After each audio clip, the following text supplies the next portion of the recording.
नमस्कार, आप देख रहे हैं आर्या न्यूज। मैं हूं आपके साथ पल्लवी सिंह। रुक करेंगे इस वक्त की बड़ी खबर की ओर। झांसी से ये बड़ी खबर आपको बता दें, जहां बदमाशों के हौसले बुलंद हो चुके हैं।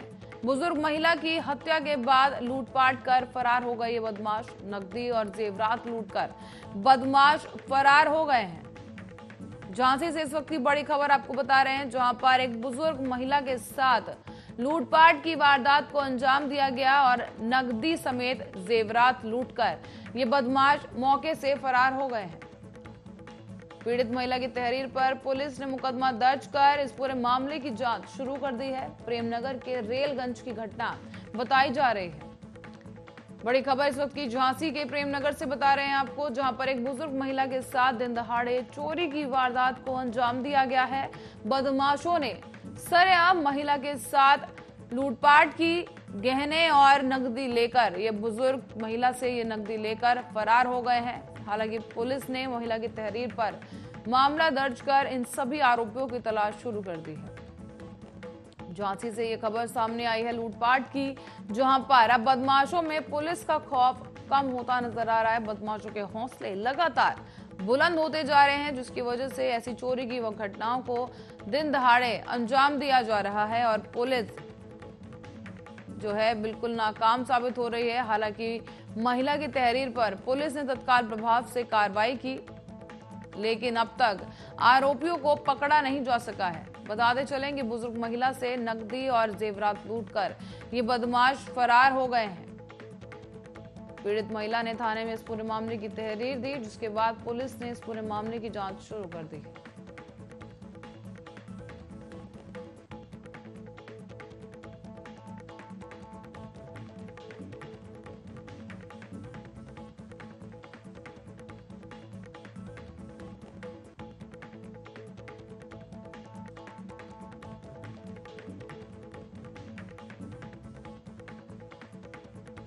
और कोरोना की तीसरी लहर को रोकने के लिए पूर्वोत्तर के कुछ राज्यों ने लॉकडाउन लगाने का ऐलान कर दिया है। एक बार फिर से पूर्वोत्तर में कई राज्यों में बढ़ते कोरोना के मामलों को देखते हुए राज्य सरकारों के साथ साथ अब केंद्र सरकार को भी चिंता में डाल दिया है।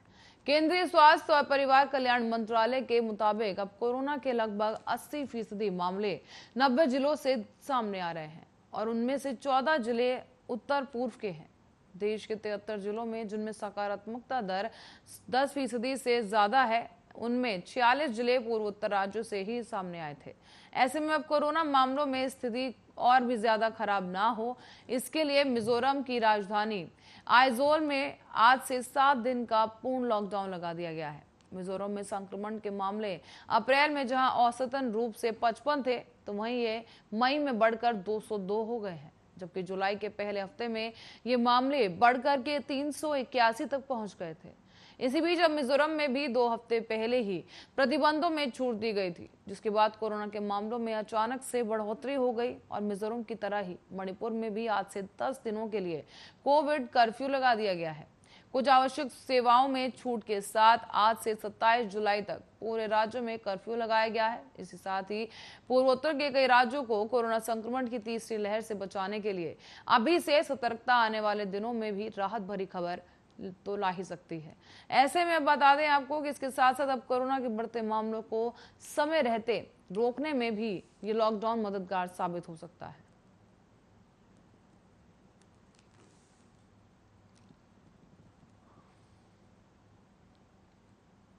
इन सबके बीच केरल में पिछले कुछ दिनों से ही कोरोना फिर से एक बार कहर बरसाने शुरू कर दिया है, लेकिन केरल सरकार के एक फैसले से ये संकट और भी गहरा हो सकता है।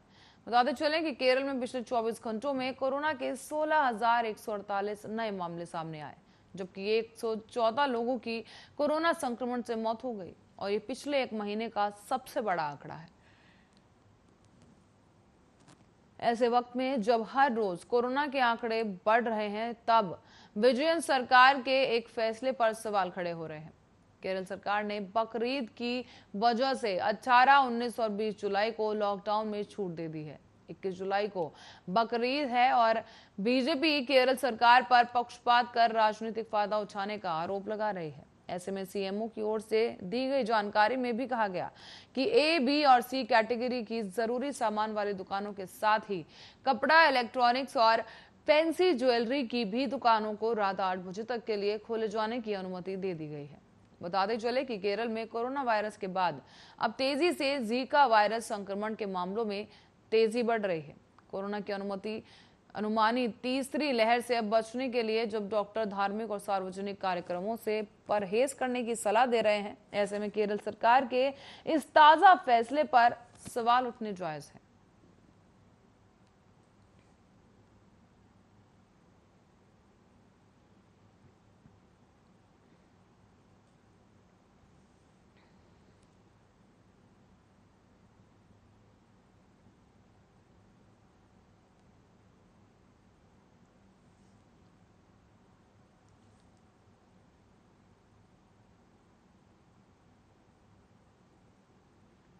आपको बता दें, विजयन सरकार की तरफ से फैसला लिया गया है, जहां अब लोगों को छूट दी गई है। लॉकडाउन के जो भी प्रतिबंध लगे थे उन पर छूट दी गई है। हालांकि इस फैसले पर कई सवाल उठ चुके हैं, निंदा भी की जा रही है, क्योंकि कोरोना की जो तीसरी लहर जिसकी संभावना यहां पर जताई जा रही थी और वैज्ञानिकों की तरफ से चेतावनी भी जारी की गई थी उस तीसरी लहर को लेकर। ऐसे में ये छूट देना एक त्योहार के मौके पर काफी भारी पड़ सकता है, जिसको लेकर बीजेपी ने केरल सरकार पर तंज भी कसा है। और इसी बीच आपको बता दें कि सपा के एक जुलूस का वीडियो तेजी के साथ वायरल होने के बाद अब हड़कंप मच गया है। गुरुवार शाम को वायरल हुए इस वीडियो में पाकिस्तान जिंदाबाद के नारे लगाए जा रहे हैं।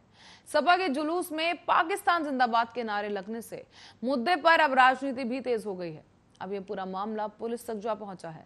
पुलिस इस मामले की जांच कर रही है और जहां अब एक तरफ सपा पर पाकिस्तान का प्यारा होने का आरोप लग रहा है, तो वहीं दूसरी तरफ सपा इसे अपनी पार्टी को बदनाम करने की साजिश बता रही है। आखिर क्या है पूरी घटना, देखिए इस रिपोर्ट में।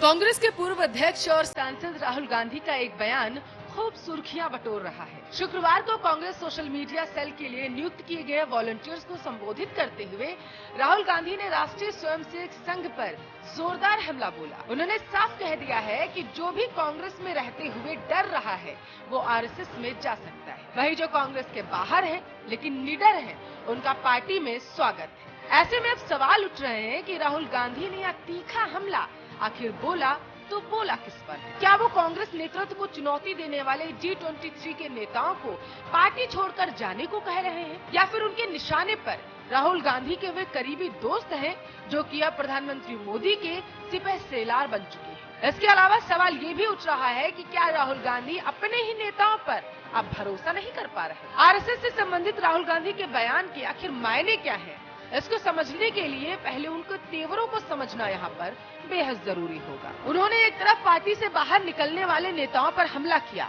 तो दूसरी तरफ कांग्रेस कार्यकर्ताओं को बीजेपी से न डरने की सलाह भी दे डाली। उन्होंने ये भी कहा था कि बीजेपी पर कोई विश्वास नहीं करता। जब प्रधानमंत्री कहते हैं कि उत्तर प्रदेश सरकार ने कोरोना की दूसरी लहर में बेहतरीन काम किया, तो लोग उन पर हंसते हैं। जब पीएम मोदी कहते हैं कि चीन हमारी सीमा में अंदर दाखिल नहीं हुआ है, तो लोग उन पर हंसते हैं। हर कोई जानता है आप लोग सच का साथ दे। दरअसल साल 2019 की हार के बाद से कांग्रेस में सियासी नूरा कुश्ती हो रही है। लेकिन सवाल यह है कि राहुल गांधी की करीबी पार्टी छोड़ आखिर क्यों रहे हैं? पार्टी छोड़ने वालों में सबसे बड़ा नाम ज्योतिरादित्य सिंधिया का है, जो संसद से सड़क तक राहुल गांधी के कभी साथ रहते थे। सिंधिया मध्य प्रदेश के विधानसभा चुनाव में कांग्रेस का चेहरा थे, लेकिन कांग्रेस ने उनकी अनदेखी करके कमलनाथ को सीएम की कुर्सी पर बिठा दिया। इसका नतीजा यह हुआ कि ज्योतिरादित्य सिंधिया कांग्रेस की सरकार को गिराकर बीजेपी के रथ पर सवार हो गए। सिंधिया के बारे में राहुल गांधी कह चुके हैं कि सिंधिया कांग्रेस में रहते तो जरूर आगे सीएम बन सकते थे। अब बीजेपी के अब बैक बेंचर बन चुके हैं। राहुल गांधी के इस बयान पर राजनीतिक गलियारों में जबरदस्त चर्चा देखने को मिल रही है। अब राजस्थान के मुख्यमंत्री अशोक गहलोत ने राहुल गांधी के इस बयान का बचाव किया। उनकी तरफ से ट्वीट कर बताया गया है कि राहुल गांधी ने सिर्फ कांग्रेस पार्टी की विचारधारा को समझाने का प्रयास भर किया था। ट्वीट में गहलोत ने लिखा है कि राहुल गांधी का स्टेटमेंट काफी मायने रखता है, क्योंकि वे चाहते हैं कि कांग्रेस निडर होकर बीजेपी का सामना करे। उनकी तरफ से कार्यकर्ताओं को कांग्रेस की विचारधारा याद। और इसी बीच एक बड़ी खबर आपको बता दें, जहां कांग्रेस अध्यक्ष सोनिया गांधी संसद सत्र के पहले ही कांग्रेस के लोकसभा सांसदों की वर्चुअल बैठक को आज शाम 6 बजे संबोधित करेंगी। मॉनसून सत्र के एक दिन पहले ही कांग्रेस सांसदों की इस बैठक को काफी अहम माना जा रहा है। टीकाकरण, महंगाई, किसानों के अलावा बेरोजगारी, राफेल सौदे की जेपीसी जांच और चीन से सिटी नियंत्रण रेखा पर तनाव जैसे मुद्दों पर कांग्रेस सरकार को घेरने की तैयारी में है। साथ ही आपको बता दें कि केंद्र ने संसद में मॉनसून सत्र से पहले भी आज सर्वदलीय बैठक बुलाई है। बैठक सुबह 11 बजे पार्लियामेंट एनेक्सी में ही शुरू होगी और इस बैठक में प्रधानमंत्री नरेंद्र मोदी भी शामिल होंगे। सदन की कार्रवाई सुचारू रूप से चलना सुनिश्चित करने के लिए इस तरह की सर्वदलीय बैठक सत्र आरंभ होने से पहले बुलाई जाती है। दरअसल मॉनसून सत्र के दौरान दोनों ही सदनों में चीन के साथ चल रहे सीमा विवाद पर चर्चा की जाएगी। विपक्षी दल इस मुद्दे पर सरकार की स्थिति पर रिपोर्ट मांग सकते हैं। इसी बीच ये तब स्पष्ट हुआ है जब रक्षा मंत्री राजनाथ सिंह ने 2 पूर्व रक्षा मंत्रियों AK एंटनी और शरद पवार से मॉनसून सत्र से ठीक 3 दिन पहले शुक्रवार को मुलाकात की थी। बैठक के दौरान chief of defence staff general Bipin Rawat और भारतीय सेना प्रमुख जनरल मनोज मुकुंद नरवणे भी इस बैठक में मौजूद रहे। इसी के अलावा कांग्रेस ने हाल ही में पार्टी प्रमुख सोनिया गांधी की अध्यक्षता में संसद के रणनीति की बैठक के दौरान संसद के आगामी मॉनसून सत्र में चीन के साथ सीमा मुद्दे को उठाने का फैसला किया है। इस महीने की शुरुआत में ही चीनियों ने 6 जुलाई को तिब्बती आध्यात्मिकता नेता दलाई लामा के जन्मदिन समारोह के दौरान डेमचौक में नियंत्रण रेखा के पास बैनर प्रदर्शित किए थे। चीनी पीपुल्स लिबरेशन आर्मी के जवान और नागरिक लद्दाख में डेमचौक क्षेत्र में सिंधु नदी की दूसरी तरफ आ गए थे।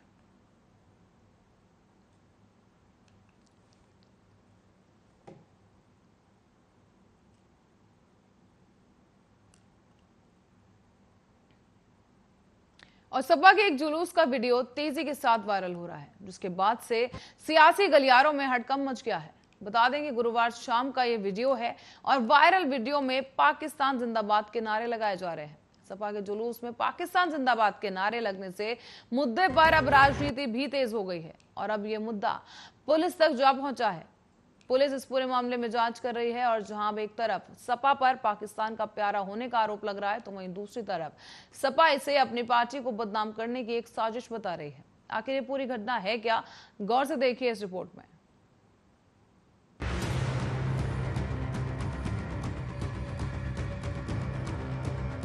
वैसे तो भारत के दुश्मन देश नापाक पाक के चहेते ना के बराबर हैं, लेकिन कभी कभी ऐसा हो जाता है कि ना चाहते हुए भी पाकिस्तान के लिए प्यार देश में उमड़कर सामने आने लगता है। या फिर इसका दूसरा पहलू ये भी हो सकता है कि देश की सियासत इस हद तक निचले स्तर पर जा चुकी है कि खुलेआम देश में उस पाकिस्तान के जिंदाबाद के नारे लगते हैं जिसे भारत का सबसे बड़ा दुश्मन माना जाता है। लेकिन कहते हैं ना, हम अपने पड़ोसी बदल नहीं सकते हैं, लेकिन उनकी नापाक इरादों से देश को सुरक्षित तो रख सकते हैं। लेकिन अक्सर देखने को मिलता है कि देश में राजनीति का स्तर इतना गिर जाता है कि राजनीतिक पार्टियां चुनाव को जीतने के लिए किसी भी हद तक जाने के लिए तैयार हो जाती हैं। आप सोच रहे होंगे कि हम ऐसा कह क्यों रहे हैं, तो पहले आप उत्तर प्रदेश की समाजवादी पार्टी की रैली की ये नारेबाजी सुनिए।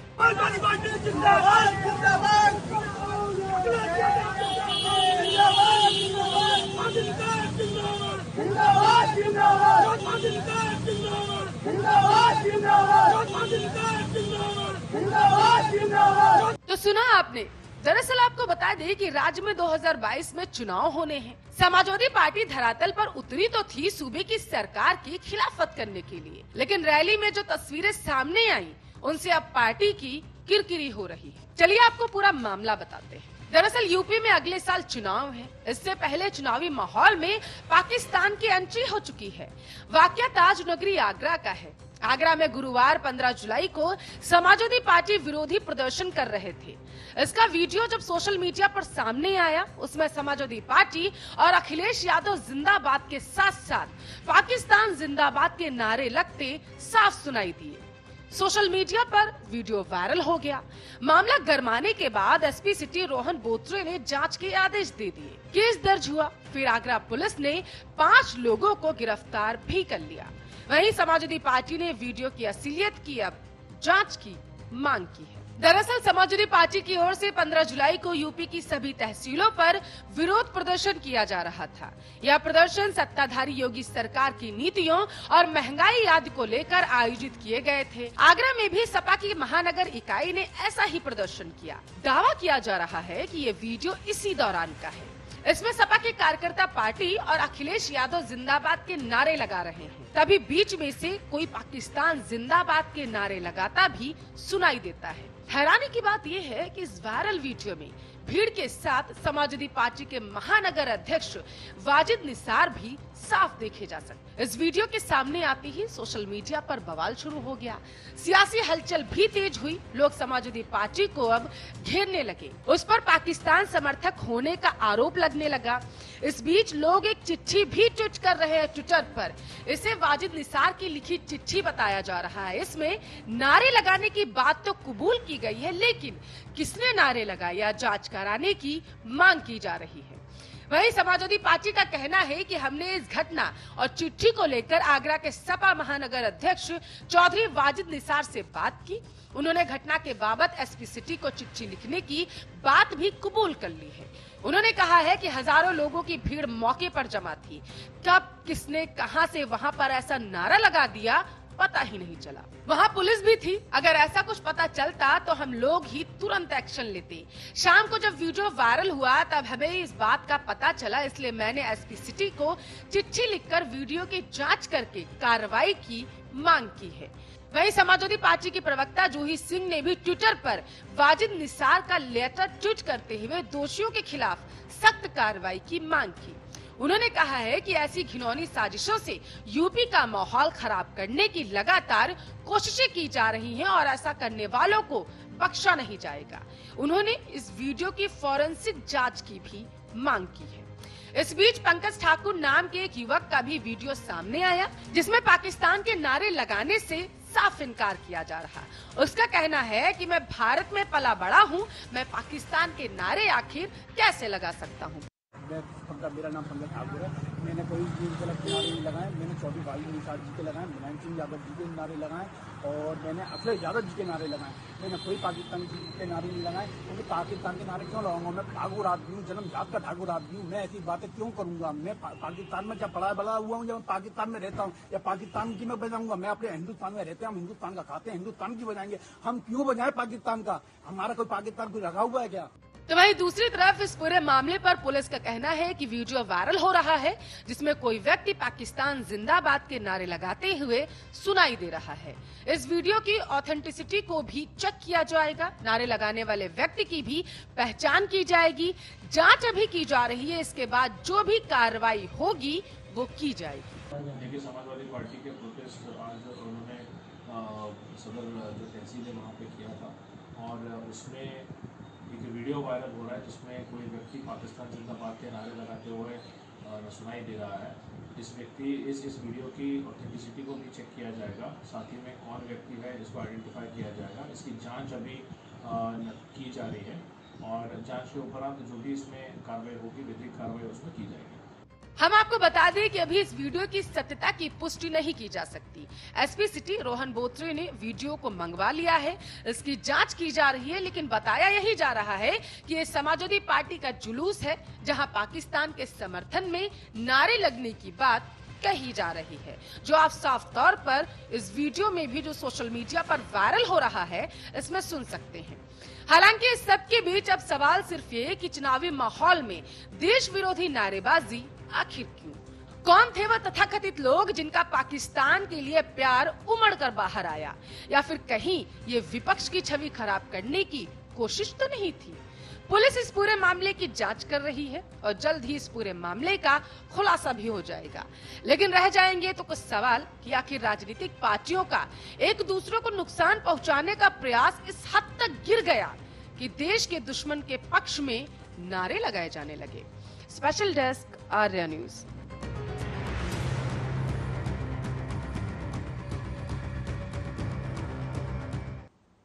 और इसी के साथ ही फिलहाल के लिए खबरों में इतना ही। देश और दुनिया की तमाम खबरों के लिए देखते रहिए आर्या न्यूज।